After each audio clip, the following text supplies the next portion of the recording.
C'est un constat qui pèse sur le bitume numérique, où la parole se dégrade, où le verbe devient tragique. On vit dans une époque où l'écran remplace le regard, où les certitudes se forgent dans le flou et le brouillard.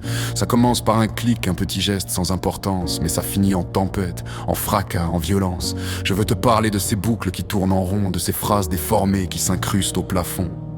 On prend une vie, on la malaxe dans tous les sens pour nourrir un algorithme qui se fout de la décence. La malveillance est un sport qui se pratique assis, derrière un pseudo, un mur, un mépris trop précis.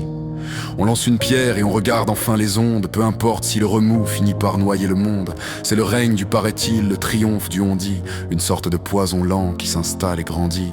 Personne ne vérifie, personne ne remonte à la source, on est trop occupé à gagner cette stupide course. La course au premier qui saura, au premier qui jugera, sans se douter un instant du mal que cela fera.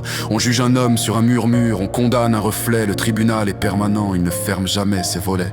On déforme les propos, on découpe les intentions pour que le réel colle enfin nos frustrations. C'est une machine à broyer, une usine à fabriquer du faux, où la vérité s'étouffe sous des tonnes de nouveaux mots. La répétition fait la loi, la masse crée la vérité, même si le fond est immonde, même si tout est inventé.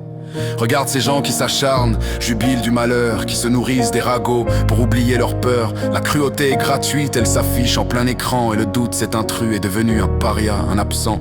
On ne veut plus comprendre, on veut juste une cible, rendre la souffrance des autres enfin prévisible. On répète les erreurs, on duplique les mêmes haines, on s'enchaîne aux rumeurs comme on s'attache aux chaînes. C'est un téléphone arabe qui aurait muté en monstre, où chaque langue qui fourche est un affront qu'on montre. Une vie construite en 20 ans s'effondre en 2 heures sous les coups de boutoir de parfaits démolisseurs. Et les gens croient, sans une once de recul ou d'analyse, ils absorbent le venin comme une banale gourmandise. On ne cherche plus le vrai, on cherche ce qui conforte. On ferme la porte au bon sens, on laisse la calomnie forte. Le mépris se propage à la vitesse de la lumière, pendant que l'honnêteté reste plantée là derrière. Il y a cette malveillance, ce plaisir de salir, ce besoin viscéral de voir l'autre enfin faiblir. On juge les apparences, on interprète les silences, on transforme chaque détail en preuve de déchéance. C'est une lapidation digitale sans pierre et sans visage, où l'on détruit des destins en tournant une page.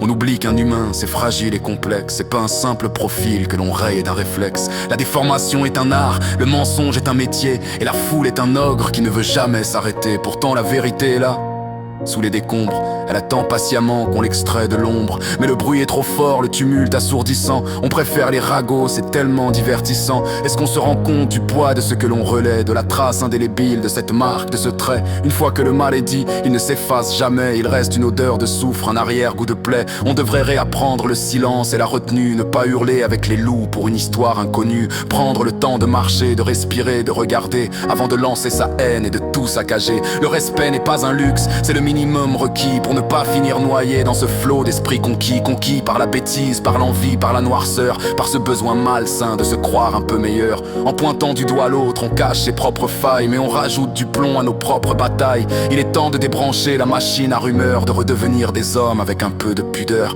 ne plus être le complice de ces dérives sans nom, ne plus être le rouage de ce triste tourbillon. La parole doit soigner, elle ne doit pas blesser, elle doit servir à construire, pas à tout compresser. Regarde bien tes mains avant de taper au clavier, demande-toi si tu seras celui qu'on veut oublier, car la roue tourne toujours, le vent change de sens. La rumeur d'aujourd'hui sera ta propre sentence. On est tous responsables du climat que l'on crée, de cette boue que l'on brasse, du mal que l'on décrète. Redonnons aux mots leur noblesse et leur juste valeur, pour que cesse enfin ce bal des petits déformateurs. Éteindre le feu des ragots, rallumer celui du sens, et sortir enfin de cette insupportable arrogance.